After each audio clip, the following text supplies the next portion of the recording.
है इस YouTube channel. इस वीडियो में बात कि आप सभी कंटिन्यू हम करते आ रहे हो, जिसके अंदर हमने जो आरपीएससी फर्स्ट ईयर का जो सिलेबस है उसके अकॉर्डिंग जो है मैं जो महत्वपूर्ण टॉपिक है वो कराने की कोशिश कर रहा हूँ। तो उसके अंदर जो पहली आपकी यूनिट है कि कला का जो ज्ञान और उसका जो विकास है जो सीनियर सेकेंडरी लेवल का आता है, पहला जो पार्ट 1 है ना, पार्ट दूसरा ग्रेजुएशन हो चुका है और पार्ट तीसरा जो है वो पोस्ट ग्रेजुएशन का हो जाता है। 3 पार्टों में जो एडिशन है। तो पार्ट 1 जो सीनियर सेकेंडरी लेवल का जो है 11वीं 12वीं का आपको ज्ञान होना चाहिए, उसके अंदर पहला जो टॉपिक है 2 पॉइंट है उसके अंदर बड़े बड़े। पहला पॉइंट है उसके अंदर है कला का ज्ञान और विकास। तो उसके अंदर आ जाता है पेंटिंग माध्यम और तकनीक। इसके अंदर छठा पॉइंट है जिसकी हम चर्चा करेंगे। कला यानी पेंटिंग जो उसका माध्यम और तकनीक बोलो उसको, है ना। तकनीक यानी काम करने का तरीका जो होता है वो है तकनीक। और किस तकनीक से मतलब काम क्या कर रहे हैं, मतलब ऑयल से कर रहे हैं। अगर ऑयल से कर रहे हैं तो माध्यम क्या हो जाएगा, ऑयल माध्यम हो जाएगा। तकनीक क्या हो जाएगा, ऑयल से करने का जो तरीका है, ऑयल को किस प्रकार कलरों को लगाते हैं वो हो जाएगी हमारी तकनीक, समझ गए। तो यानी पेंटिंग तकनीक और माध्यम के बारे में इस वीडियो के माध्यम से चर्चा करेंगे। तो चलिए वीडियो शुरू करते हैं। आशा करता हूँ वीडियो आप लोगों को पसंद आ रहे होंगे। वीडियो पसंद आ रहे हैं तो वीडियो को लाइक कर देना। दोस्तों मैं यहाँ पर ये 8-10 क्लासें और लूँगा जिसमें मोटा मोटा जो आपका सिलेबस है वो लगभग हो जाएगा। बाकी बहुत सारे सिलेबस है मैंने पहले करवा चुके हैं। यहाँ पर बहुत सारे वीडियो हर चीज़ आपकी डिटेल से वीडियो मिल जाएगी, वो जाकर देख सकते हो।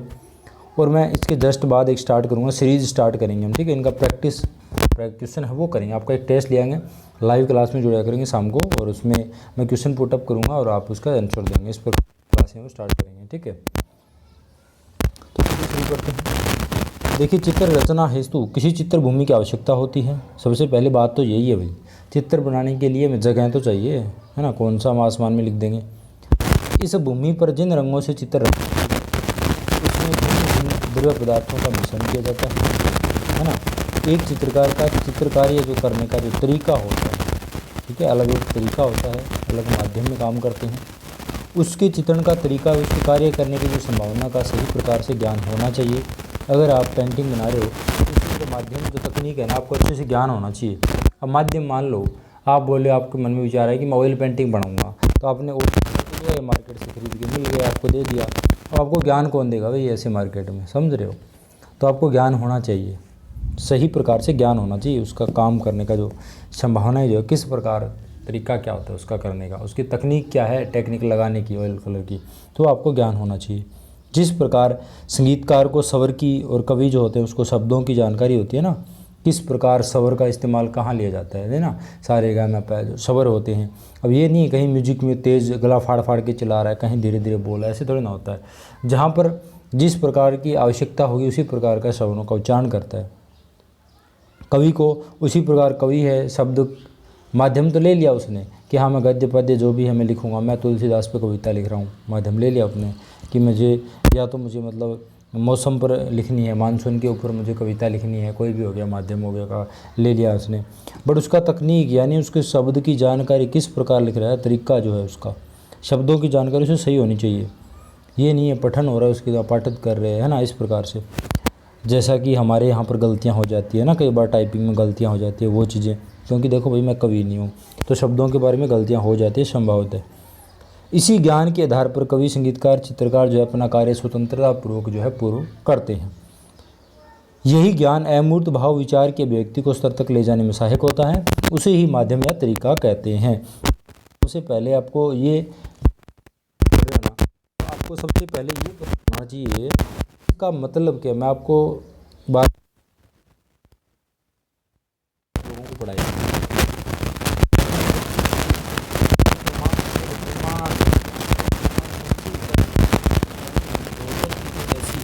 जो अगर आप उन शब्दों जो शब्द है, अगर शब्द समझोगे ना तो अपने आप उसकी डिटेल सबसे पहले उसका अर्थ पता होना चाहिए क्या मतलब होता है।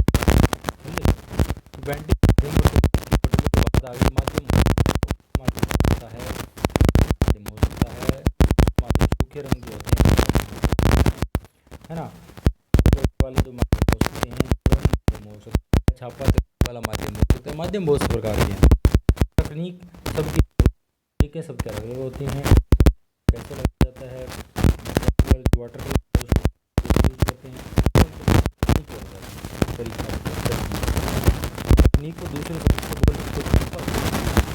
सबका तरीका अलग अलग होता है, तकनीक सबकी अलग। अब मुख्य रूप से इनकी जो प्रमुख विधियां हैं चित्रण माध्यम की, माध्यम जो बताया आपको, उसकी जो दो प्रकार की विधियां होती है, एक तो शुष्क माध्यम होता है और एक आर्द्र माध्यम होता है। शुष्क माध्यम तो क्या है, वो एकदम सूखा होता है। आर्द्र माध्यम, शुष्क माध्यम और आर्द्र माध्यम चाहिए। शुष्क सूखी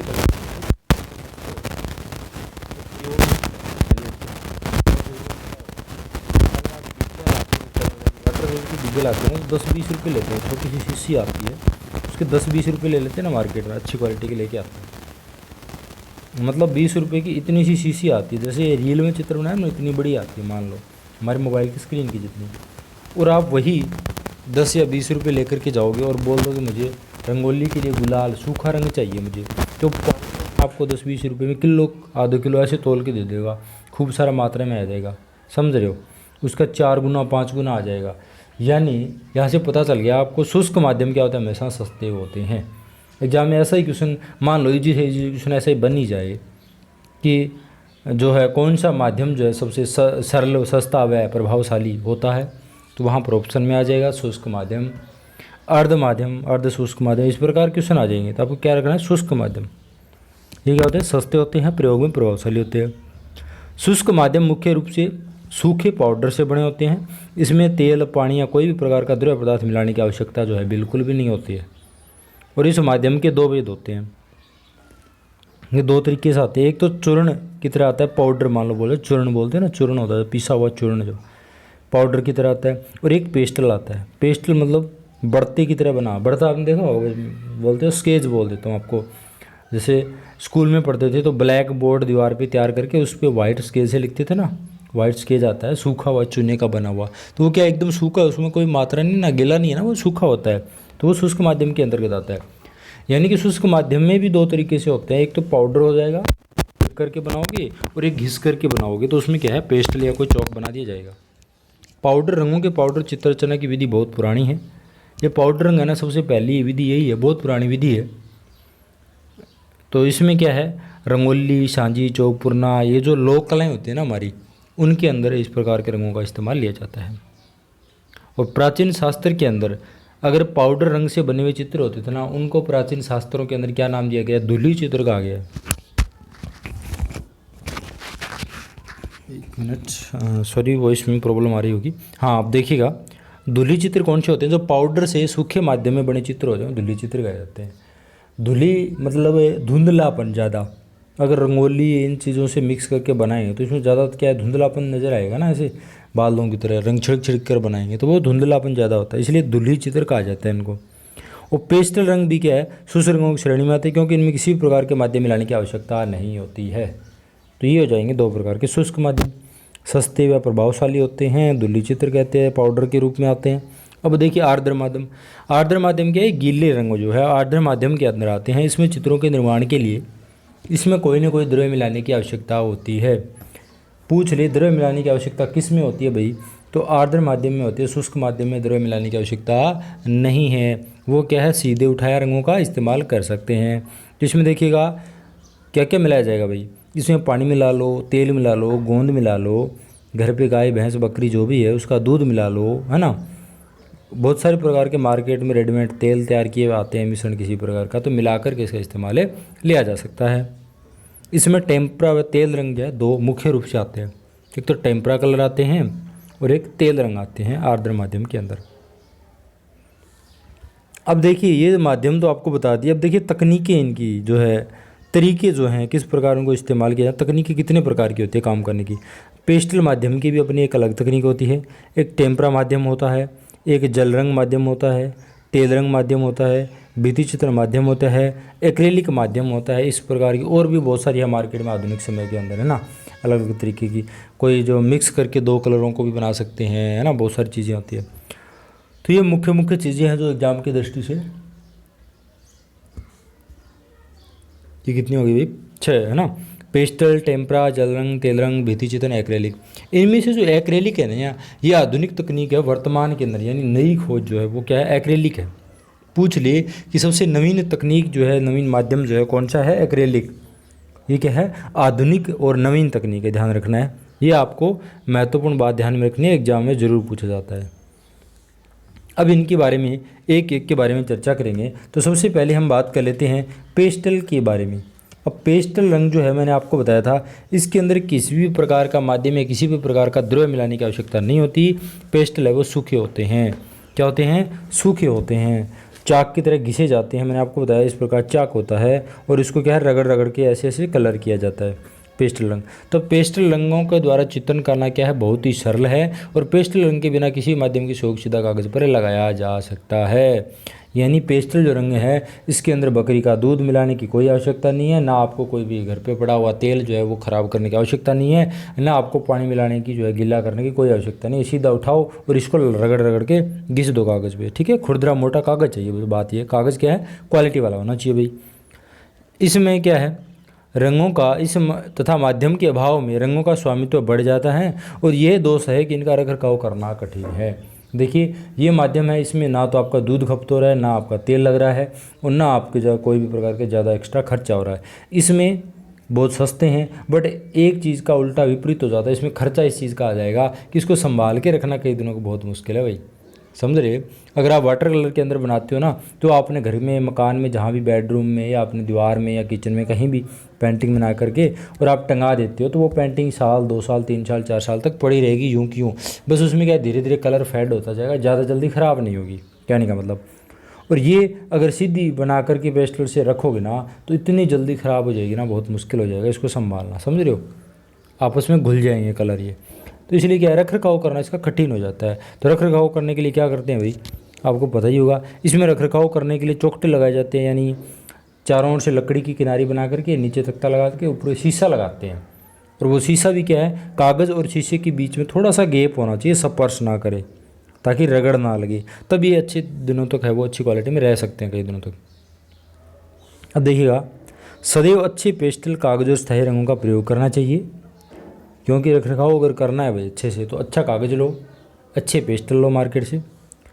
अब देखिए, सर्वप्रथम पेस्टल रंगों का प्रयोग 20वीं शताब्दी में हुआ था, वो एडगार देगा के द्वारा किया गया था। पेस्टल रंगों के लिए हमेशा मोटे व खुरदरे कागज़ का इस्तेमाल करना चाहिए, ताकि अगर चिकना कागज़ लोगे, चिकने चीज़ पर अगर ऐसे ऐसे रगड़ोगे और मान लो रंग की बत्ती आपको दे दी हाथ में, चौक दे दिया और बोल दे कि ये जो शीशा है, चिकना शीशा है, उसके ऊपर रगड़ो, कोई डिज़ाइन बनाओ, तो आप बना सकते हो, बिल्कुल भी नहीं चलेगा। आवाज़ आएगी, चिक चिक चिक चिक ऐसे आवाज़ आएगी, घिसते जाओगे, कुछ नहीं फ़र्क पड़ेगा। और वही चीज़ अगर सीमेंट की दीवार पे रगड़ने को बोलोगे ना, तो आप 2 बार लंबी लंबी लाइन खींचोगे ना, चाक घिस करके आधा हो जाएगा, बहुत जल्दी घिस जाएगा। क्यों? क्योंकि दीवार खींच लेगी वो, उसकी जो कण है बारीक बारीक, उसके अंदर बैठ जाएगा वो, तो लाइन आपको स्पष्ट नज़र आएगी। और शीशे पर वही लाइन खींचोगे तो शीशे पर बिल्कुल नज़र नहीं आएगी। इसका मतलब यानी कि जो कागज़ है वो क्या है, हमेशा खुरदरा कागज़ है, बढ़िया कागज़ जो है प्रयोग में लेना चाहिए, जिससे क्या है, इसमें जो रंग है वो चिपकाले और बाहर ना निकले। इसमें देखिए, वर्ण मिश्रण के लिए यहाँ पर मैं आपको बताऊँगा, जैसे पहले तो यही कर देता हूँ, यहाँ पर मैंने ये ब्लू कलर किया और यहाँ पर हल्का सा मैंने ये वॉयलेट कलर किया, और इन दोनों का बीच में यहाँ पर मिश्रण करना है। क्या करना है? मिश्रण करना है। तो इस मिश्रण के लिए हमें क्या करना पड़ेगा भाई, सर्वश्रेष्ठ माध्यम क्या है, अंगुली। यहाँ पर रंग लगा दिया, फिर हम क्या करेंगे, यहाँ से ऐसे ऐसे अंगुली से रगड़ेंगे, हाथ की जो अंगुली है ना, अंगुली से ऐसे घिसेंगे ना, तो वो क्या है, कलर आपस में अच्छे से मिक्स हो जाएगा। मतलब आसमान ऐसे पेंटिंग है, यहाँ ऊपर आसमान और नीचे धरातल बना रहे हैं ना, तो दोनों के बीच में लाइन से अलग कलर नज़र ना आए, इसलिए धीरे धीरे धीरे धीरे मिक्सिंग करना है। तो अंगुली से घिसेंगे ना अच्छे से, तो क्या है, वो मिक्सिंग हो जाएगा, समझ गए। तो इसमें क्या है, मिश्रण के लिए अंगुली श्रेष्ठ माध्यम है, परंतु चित्रकार वर्ण मिश्रण के लिए अच्छे चमड़े या कागज़ की बनी हुई मोटी बत्तियों का प्रयोग करते हैं। वर्तमान में क्या है, चमड़े की बनी हुई एक छोटी सी टिक्की सी आती है, वैसे बुरश के आगे लगी होती है।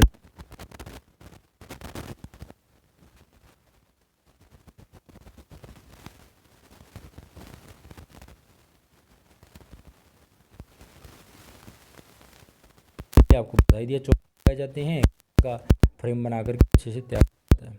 अब देखिए, पेस्टल रंगों पेस्ट है उनको धरातल पर स्थायी रखने के लिए आजकल के हम पेस्टल ने पेंटिंग बनाई नहीं है, रंग उतरे नहीं अपने आप, तो उसे स्थायी करने के लिए क्या जाता है, स्प्रे की जाती है उस पर। किसकी की जाती है? फिक्सेटिव आता है एक, FIXATIV, फिक्सेटिव क्या होता है? Fixative fix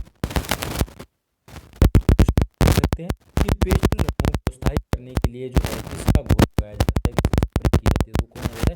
fixative. ठीक है। इसी तरह वो रगड़ और स्पर्श यानी हमारा हाथ लगे या कोई भी चीज़ लग जाए ना तो अचानक से वो छूटे ना, उसके ऊपर लेसन की तरह ना सी चढ़ जाती है चमकीली।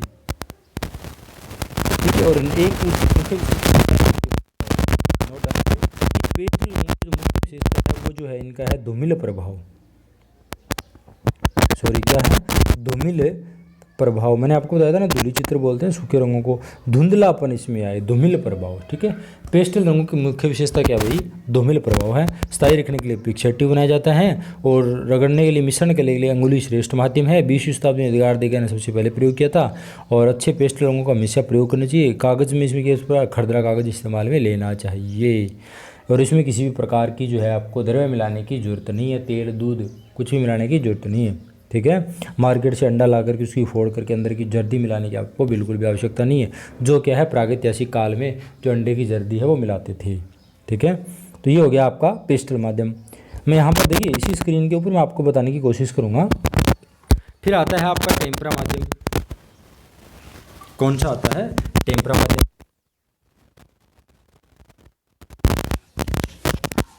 टेम्परा माध्यम में क्या होता है कि टेम्परा का देखिए, टेम्परा इस शब्द का सबसे पहले मतलब समझना होगा। टेम्परा का मतलब होता है, मतलब इसमें क्या है? मजबूत लचक प्रदान करना। क्या है? किसी भी वस्तु के अंदर मजबूती प्रदान करना, मजबूती या एक लचक जो है प्रदान करना, क्या कहलाता है? टेम्परा कहलाता है। और ये जो टेम्परा पद्धति है इसमें किसी भी पायस का प्रयोग किया जाता है। इसमें क्या है? किसी पायस का प्रयोग किया जाता है। पायस यानी इसमें तो मिलाने वाला जो पदार्थ या द्रव्य या फिर इसमें कोई माध्यम की आवश्यकता होती है। अभी आपको जो पढ़ाया था मैंने क्या? पेस्टल, और उसमें क्या है? माध्यम की कोई आवश्यकता नहीं, सीधे उठाया सीधे लगाया। और टेम्परा कलर को जो है सीधे उठाया सीधे लगाया नहीं हो सकता भाई, इसमें आपको घोल करना पड़ेगा पतला करने के लिए। टेम्परा प्रणाली से भित्ति चित्र बनाने में एक विशेष प्रकार की ज़मीन तैयार करनी पड़ती थी पहले। जैसे अब जनता के अंदर उदाहरण मिलते हैं ना, जनता गुफा, आप जो बौद्ध गुफा पढ़ते हो उसके अंदर बुद्ध से संबंधित जातक कथाएं उकेरी गई है, तो वो क्या है? टेम्परा माध्यम में बनी है।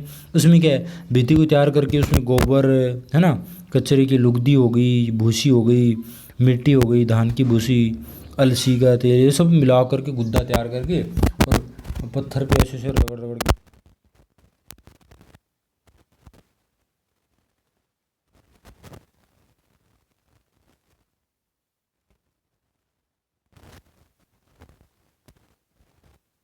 इस प्रकार जो है वो तैयार करते थे। तो वो टेम्परा माध्यम में काम होता था उसके ऊपर, टेम्परा कलर में। इसमें खनिज रंग ज़्यादातर इस्तेमाल लिए जाते थे, जैसे गेरू हो गया, इरोंजी हो गया, रामरोज हो गया। ये पत्थरों को पीस करके बहुत सारे कलर है बनाए जाते थे। अब देखिए ये जो टेम्परा माध्यम है जब इसका इस्तेमाल करते हैं तो ये जो है टेम्परा माध्यम से इस्तेमाल करते हैं तो उस समय ये पानी में आसानी से घुल सकते हैं। पानी के अंदर जो है वो आसानी से घुल सकते हैं। और उसके बाद में अगर ये सूख जाते हैं, जिस तरह भी टाइम के बाद में ये सूख जाते हैं, तो सूखने के पानी के अंदर नहीं घुलते बिल्कुल भी। क्यों है? ये अघुलनशील हो जाते हैं। तो ये आपको ध्यान में रखना है किसकी? टेम्परा माध्यम की। टेम्परा माध्यम क्या है? यूज़ करते हैं तो उसमें पानी में घोला जा सकता है, पर सूखने के बाद ये अघुलनशील हो जाते हैं, यानी एक रबड़ की तरह जल्द बन जाती है, ये घुलता नहीं है बिल्कुल में। ठीक है। और बाद में टेम्परा तेल माध्यम में चित्रण किया जा सकता है। बाद में इसके ऊपर जो दोबारा से दूसरा कलर लगा सकते हो, या इसी के ऊपर दोबारा दूसरा ऑयल कलर भी आप यूज़ कर सकते हो। इस माध्यम की विशेषता है पायस। इसमें दूध का पायस सर्वश्रेष्ठ माना जाता है। इसके अंदर मिलाने वाला जो द्रव्य कौन सा? दुग्ध। क्या है? दूध जो द्रव्य है वो इसके अंदर जो मिलाया जाता है वो क्या है? इसका सर्वश्रेष्ठ पायस माना जाता है। ये जो पायस है सूखने के बाद एक पारदर्शी झिल्ली सी आ जाती है ऊपर, उसका निर्माण करता है। टेम्परा रंग जो है हमेशा अपारदर्शी होते हैं। अब ये भी क्वेश्चन ध्यान में रखना है, पारदर्शी और अपारदर्शी। देखो जल रंग क्या होता है? हमेशा पारदर्शी होता है। पारदर्शी अपारदर्शी का मतलब ये होता है, एक आपने यहाँ पर कलर किया, रेड कलर किया, सूख गया, और सूखने के बाद इसके ऊपर येलो कलर किया, तो येलो और रेड मिक्स होकर के कोई दूसरा कलर हमें प्रतीत आता हो, आंखों से अनुभूति हो। ये यहाँ पर ये मतलब नहीं है दोनों का आपस में घुल जाना, नहीं, बिल्कुल नहीं घुलेंगे सूखने के बाद। दूसरा उसके ऊपर कलर कर दिया। कई बार क्या होता है ब्लू के ऊपर अगर हम येलो लगाते हैं ना, तो वो हमें ग्रीन नज़र आता है, हरा हरा रंग नज़र आता है ना। आपको पता है कि ब्लू और येलो मिलेगा तो ग्रीन बनेगा, और वो ग्रीन नज़र आ रहा है हमें, इसका मतलब क्या हो गया, पारदर्शी हो गया। टेम्परा के अंदर क्या होगा कि ब्लू के ऊपर जो अगर आप येलो करोगे ना, तो बिल्कुल भी आपको ग्रीन की मात्रा नज़र नहीं आएगा, एकदम साफ आपको येलो नज़र आएगा, वो अपारदर्शी होता है। समझ रहे हो? यानी टेम्परा माध्यम हमेशा क्या होते हैं, अपारदर्शी होते हैं। इसमें प्रारंभ में प्राचीन समय में जब मैं बताया था जनता में, तो अंडे की जर्दी का इस्तेमाल होता था, और अंडा प्रकृति का सर्वश्रेष्ठ पायस माना जाता है, और वैसे सर्वश्रेष्ठ दुग्ध जो है इसका पायस माना जाता है। इसमें ग्लिसरीन, अलसी, ये सब तेल भी मिलाया जा सकता है। खुरदरी दीवार चाहिए, लकड़ी का बोर्ड, कागज़ दीवारों पर ये आप इस्तेमाल कर सकते हो। तो पेस्टल के बारे में ये आपको ध्यान में रखना है, ये क्या होते हैं, अपारदर्शी होते हैं। अब देखिएगा, इसके बाद में आपको बताता हूँ जल रंग के बारे में। जल रंगवास तकनीक जो होती है, जल रंग, तो ये क्या है, पानी के द्वारा चित्रभूमि पर जो है अच्छे से इसको फैलाया जाता है, और इसमें पानी के द्वारा ही विभिन्न रंगतें प्राप्त की जा सकती है, जिसमें सफ़ेद और काले रंग मिलाकर के अनेक प्रकार से जो आप रंगतें जो है, ताने जो है आप प्राप्त कर सकते हो। जैसे लाल हो गया, फिर उसके अंदर थोड़ा सा सफ़ेद मिलाकर हल्का कर लिया, और सफ़ेद मिलाया और हल्का हो गया, और सफ़ेद मिलाया और हल्का हो गया, इधर ब्लैक मिलाया थोड़ा गाढ़ा हो गया, और ब्लैक मिलाया थोड़ा और गाढ़ा हो गया, ऐसे करते करते यानी सफ़ेद और काले रंग मिलाकर के इसमें क्या तान प्राप्त की जा सकती है। प्रारंभ में खनिज था वानस्पतिक रंगों के जल माध्यम में चित्रण योग्य माना जाता था। 13वीं शताब्दी में इंग्लिश जो कलाकार थे जॉन वाइट व जर्मन कलाकार ड्यूरर थे, उन्होंने जल रंगों का कुशल प्रयोग किया था। और पूछ ले बंगाल शैली की देन है, बंगाल शैली की क्या देन है भाई, वास तकनीक। बंगाल शैली के जो कलाकार हुए हैं ना, जितने भी जो कलाकार हुए हैं, क्षमेंद्र नाथ मुख्य रूप से अवनिंदर हो जाते हैं, है ना, ये जो कलाकार हुए हैं बंगाल शैली के, ये सारे के सारे क्या है, उन्होंने वास तकनीक के अंदर काम किया था, और वास तकनीक देन इन्हीं की है। इन्होंने अच्छा जो है माध्य आधुनिक तकनीक के अंदर जो वास तकनीक को उभारा था। तो यानी बंगाल स्कूल की देन क्या है भाई, वास तकनीक। अवनिंद्रनाथ जो ठाकुर थे बंगाल शैली में, उन्होंने जापानी चित्रकारों से जो ये पद्धति सीखी थी वास तकनीक वाले, है ना। इसमें क्या है, चित्रण के लिए एक अंग्रेजी वाटमैन कागज आता है ना, और श्वेत कोटरेट पेपर आता है, उसे बोलते हैं कोटरेज पेपर बोलते हैं ना, मोटा वर्त होता है। यानी इसमें क्या है, कागज़ की मोटाई इतनी ज़्यादा होती है, उस पर कितना भी पानी डालो तो कागज़ है ना फूलेगा नहीं, वो ख़राब नहीं होगा जल्दी से, कोई असर नहीं आएगा, इसलिए मोटा कागज़ है वो इसमें इस्तेमाल लिया जाता है। इसमें चित्र बनाने के लिए सर्वप्रथम चित्र की आकृतियों को जो है हल्की जो लाल रंग लेकर के हल्का हल्का स्केच की तरह ड्रॉ किया जाता है, फिर उसमें रंग उसको पानी में भिगो देते हैं, निकाल लेते हैं भिगो के तुरंत। तब क्या होता है, वो हल्के हल्के आपने लाइनें ड्रॉ किया ना, वो क्या धीरे धीरे थोड़ी धुंधली धुंधली हो जाएगी, फैल जाएगी रेखाएं, है ना। पहले आपने स्टीक रेखा खींची, ऐसे ऐसे करके गोला बनाया, फिर इस कागज़ को रंग में डुबाओगे ना, तो ये गोला धुंधला धुंधला ऐसे ये रेखा है ना धुंधली हो जाएगी, बैठ जाएगी अंदर, स्थायी हो जाएगी, और ये फिर आप अंदाज़ा हो जाएगा कि यहाँ पर ये लाइन है, फिर आप अपना काम करना आगे जो है प्रोसेस है वो स्टार्ट कर लोगे। इस प्रकार स्थायी किया जाता है रंग में भिगोकर। बार बार इनको आवश्यकता अनुसार रंगों में डुबो। ऐसे कई बार क्वेश्चन आते हैं, टीजीटी वाले पूछते हैं कि सर जो जलवास तकनीक है उसके अंदर कागज़ जो है पेंटिंग बनाते हैं तो कितनी बार रंग में डुबो सकते हैं। अरे भैया आपकी मर्जी है, आप 1000 बार डुबो, 10 बार डुबो, डुबोने की भी आवश्यकता नहीं है, ऐसे ही बना दो, तो वो आप पे डिपेंड करता है, समझ रहे हो। तो इसमें इसका जवाब क्या होना चाहिए, कितनी भी बार आवश्यकता अनुसार जो है पानी में डुबो सकते हैं। इसमें अनेक प्रकार की रंगतें इस्तेमाल ली जाती हैं, ये आपको ध्यान में रखना है। अब देखिए इसी में चित्रों में क्या है, धुंधलापन आता है, चिकनापन होता है, और रंगों का एक सपाट प्रभाव आता है। और इसमें क्या होता है, अगर आपको कहीं सफ़ेद नज़र करना तो वहाँ पर सफ़ेद कोई दिखाना ना, तो वहाँ सफ़ेद कलर नहीं करोगे आप, वहाँ सफ़ेद जगहें छोड़ दी, कागज़ ही सफ़ेद होता है तो वो जगह खाली छोड़नी पड़ेगी आपको, ऐसा इसमें इस्तेमाल होता है, ठीक है। और वास तकनीक जो इसका संवाहक जो इसका पाए जो क्या होता है, जल होता है। और जल चित्रण के लिए जो है तुलिका जो है वो नेवले की जो बालों से बनी तुलिका वो अच्छी मानी जाती है, क्योंकि वो कोमल और बारीक बालों की होती है, वो सबसे सर्वश्रेष्ठ मानी जाती है। और इसमें देखिए तान किस प्रकार होती है, आपको तेल रंग की तान भी बताऊंगा और जल रंग की तान। इनकी तान जो है मुख्य रूप से हो रहा है, क्यों, क्योंकि इनमें जो है रंगों के अंदर तान का सबसे ज़्यादा रोल होता है, प्रभाव रंग तानों का होता है। तो इसमें क्या है, ये जो जल रंग है ना, इसमें क्या है, हल्की सी गहरी होती है, यानी इसमें क्या है, सबसे पहले हल्का सा रेड लगाएंगे, फिर यहाँ पर डार्क रेड करेंगे, फिर और डार्क करेंगे, फिर और डार्क, ऐसे करते करते यहाँ पर एकदम डार्क कर देंगे, समझ रहे हो। इधर से डार्क चलेगा, यानी पहले हल्का लगाएंगे फिर डार्क करेंगे। तो ये इस प्रकार का जो काम किस में होता है, जल रंग में होता है। और जल रंग का मुख्य गुण क्या होता है, इसकी पारदर्शी। और देखिए टेम्परा क्या होता है भाई, अपारदर्शी, और जल रंग क्या होता है, पारदर्शी। ये आपको ध्यान रखना है, क्या होता है, पारदर्शी। मैंने आपको बताया था ये पारदर्शी होता है। अब देखिए तेल माध्यम की बात करेंगे। तेल माध्यम जो है वो विश्व भर में सर्वाधिक प्रचलित माध्यम है दोस्तों। और इस पर पानी का जो प्रभाव है,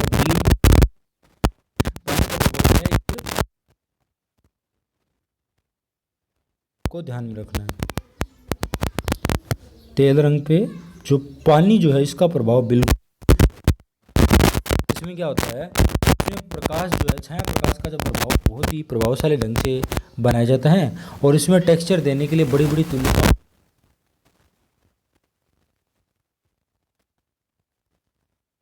तो ऐसे लगेगा अरे यार कितना, क्योंकि वो इतना गाढ़ा गाढ़ा कलर लगाते हैं ना, बहुत कॉस्ट होती है। तेल रंग वाली पेंटिंग जो होती है, ऑयल पेंटिंग महंगी होती है, क्योंकि कैनवास भी मार्केट में बहुत महंगे आते हैं। उसकी जो औजार इंस्ट्रूमेंटल जो है, ब्रश वगैरह, ये सारी चीज़ें बहुत महंगी आती है। उसके कलर भी बहुत महंगे आती है, और कलर की खपत भी बहुत ज़्यादा होती है, क्योंकि उस पर मोटे मोटे हाथ से है ना ऐसे रंग लगाया जाता है टुकड़ों टुकड़ों में। तो साधारणतः इसमें 3 कोट का विलय होता है। प्रथम छाया, एक मध्यम होता है, टोन होती है, और तीसरा जो है प्रकाश होता है, वो तीसरी टोन होती है। यानी 3 प्रकार से इसमें इस्तेमाल होता है। चित्रतल के लिए जो तेल चित्रण है, इसमें देखिए चित्र के लिए धरातल जो है वो कैनवास ले सकते हो आप, लकड़ी का लत्ता ले सकते हो, है ना, या फिर कोई कागज़ ले सकते हो, कपड़ा, किसी भी प्रकार के जो इस्तेमाल ले सकते हो। इसमें जो है कैनवास सबसे महत्वपूर्ण धरातल है, सबसे अच्छा धरातल माना जाता है, जो कि क्या है,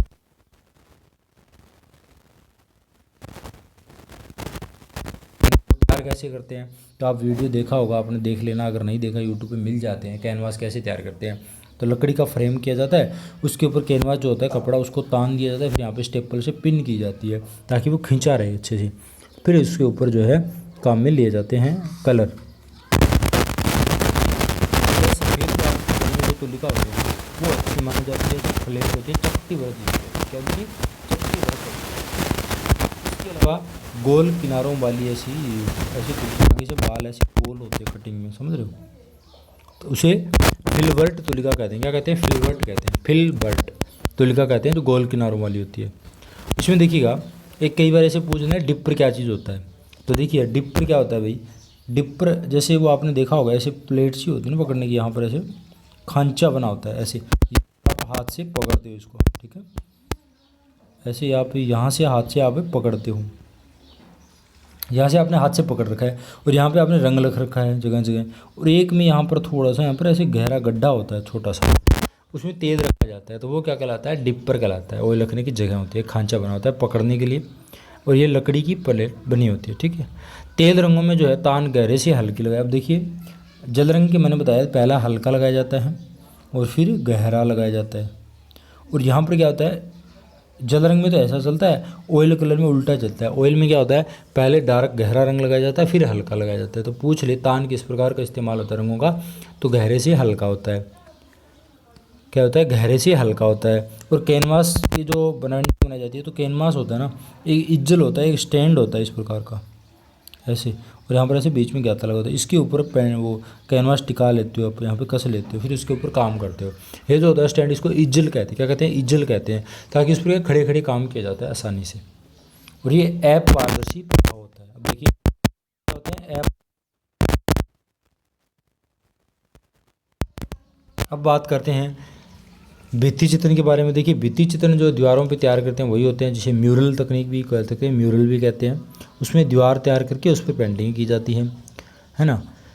तो ये मकानों में, भवनों, दीवारें जो होती है उन पर ये काम ज़्यादातर होता है भित्ति चित्रण का। मंदिर, मस्जिद में, स्कूलों में, इस प्रकार के जो है वहाँ पर जो है ये ज़्यादातर काम में आता है। अब देखिए इसमें मैं आपको बताता हूँ, वॉल पेंटिंग के अंदर फ्रेस्को की जो ये जो भित्ति चित्रण है उसकी तकनीक फ्रेस्को तकनीक होती है। क्या कहते हैं, फ्रेस्को तकनीक कहते हैं। फ्रेस्को तकनीक 2 प्रकार से होती है। अजंता के अंदर फ्रेस्को तकनीक में काम किया गया, आपको बताया था पेस्टल रंगों से। तो यहाँ पर फ्रेस्को 2 प्रकार की इस्तेमाल होती है। फ्रेस्को 2 प्रकार की होती है, एक तो होती है फ्रेस्को बूनो, क्या होती है, फ्रेस्को बूनो, और एक होती है फ्रेस्को सेको। फ्रेस्को सेको जो होती है, ये दीवार तैयार कर ली, उसके बाद दीवार सूख गई, उसके ऊपर काम कर लिया, वो फ्रेस्को सेको होती है। फ्रेस्को बूनो यानी ताज़ा ताज़ा प्लास्टर किया हुआ है, गीली दीवार पे अगर काम कर रहे हो तो वो होती है फ्रेस्को बूनो, ये ध्यान रखना है। यानी धरातल तैयार हो जाने पर सूखने से पहले गीले धरातल पर काम करेंगे तो फ्रेंच को बुनो, और धरातल सूखने के बाद काम करेंगे तो फ्रेंच को सेक हो जाती है।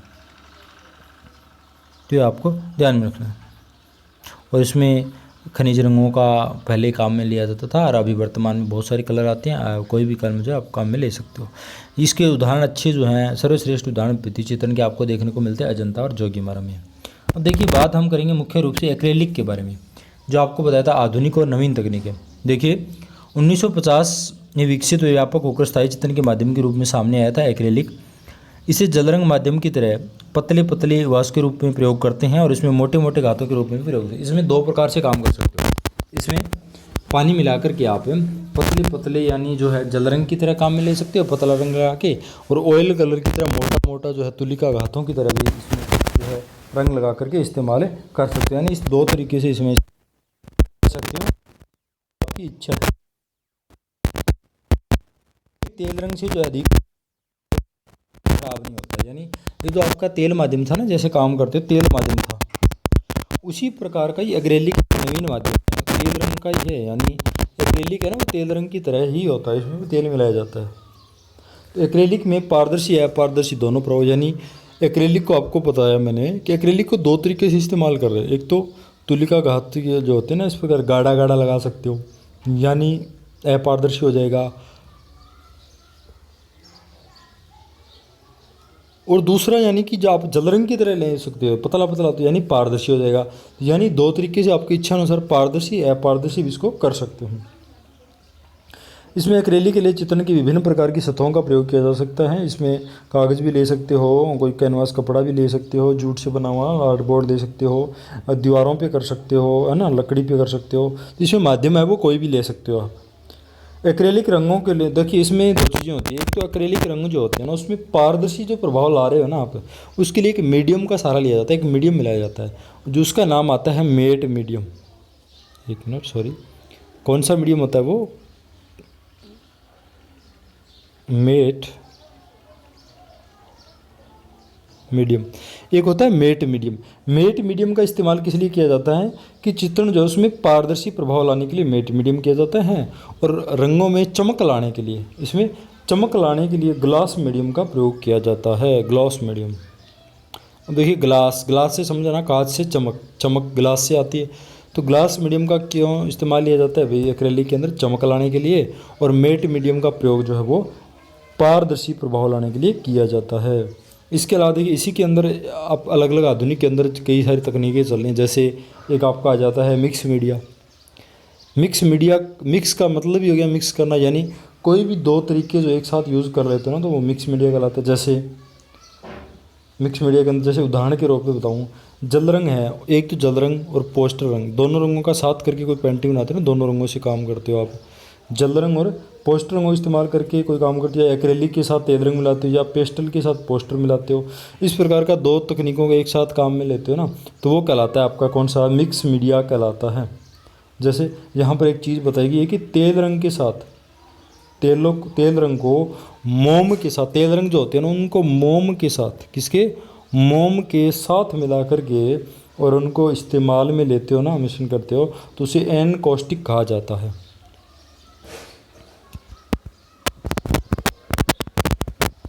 क्या कहा जाता है? एन कॉस्टिक कहा जाता है। ध्यान में रखना है आपको। देखिएगा कि तेल को मोम के साथ मिक्स कर लगाने की जो तकनीक है उसे एन कॉस्टिक कहा जाता है। तेल रंगों को मोम के साथ मिक्स करके लगाने की जो तकनीक उसे क्या कहते हैं भाई?